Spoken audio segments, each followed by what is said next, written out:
Une carte du monde apparaît, puis les siècles défilent. Des royaumes émergent, des routes commerciales s'ouvrent, des empires tombent, des océans sont traversés. Une voix pose une question, et si l'histoire des peuples noirs ne pouvait pas être racontée à partir d'un seul continent, d'une seule époque ou d'un seul événement? Pendant longtemps, de nombreux récits ont réduit cette histoire à quelques chapitres. L'esclavage, la colonisation, les indépendances. Mais ce livre invite à regarder un panorama beaucoup plus vaste. Et si une partie essentielle de l'histoire mondiale restait encore largement méconnue, le livre rappelle que les sociétés africaines possèdent une histoire longue et diverse. Au fil des siècles, différentes régions du continent développent des royaumes, des réseaux commerciaux, des traditions intellectuelles, des systèmes politiques se variés. L'objectif est de replacer l'Afrique dans la continuité de l'histoire mondiale et non uniquement dans celle de la période coloniale. Très tôt, des échanges relient l'Afrique à d'autres régions. Par la Méditerranée, par l'océan Indien, par les routes transsahariennes. Ces circulations concernent les marchandises, les savoirs, les langues, les croyances.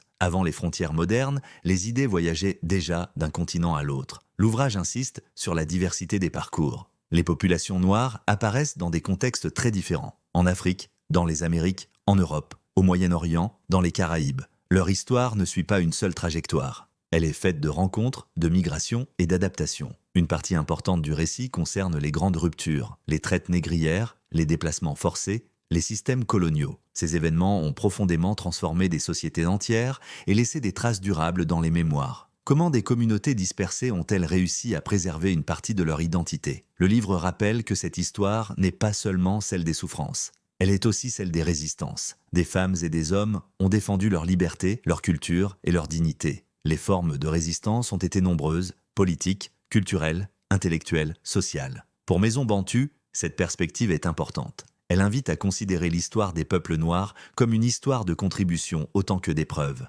Elle encourage à s'intéresser au savoir, aux innovations, aux créations artistiques, aux parcours individuels qui ont marqué différentes régions du monde. Une histoire complète ne raconte pas seulement ce qui a été perdu, elle raconte aussi ce qui a été créé. Le livre souligne l'importance de la mémoire. Comprendre le passé ne consiste pas uniquement à accumuler des dates, il s'agit aussi de transmettre des expériences, des valeurs et des leçons aux générations suivantes. Les recherches historiques continuent d'évoluer. De nouvelles archives sont étudiées. De nouvelles découvertes enrichissent la compréhension des échanges entre les continents. L'histoire est un domaine vivant, où les connaissances progressent avec le temps. Chaque génération peut redécouvrir une partie du passé que la précédente connaissait mal. L'ouvrage encourage le lecteur à dépasser les récits simplifiés. L'histoire mondiale est faite d'interactions complexes entre peuples, cultures et civilisations. Comprendre cette complexité permet de mieux saisir les enjeux du présent. Le message essentiel peut être résumé ainsi. L'histoire des peuples noirs fait pleinement partie de l'histoire mondiale. Elle ne peut être réduite à une seule période ni à une seule expérience.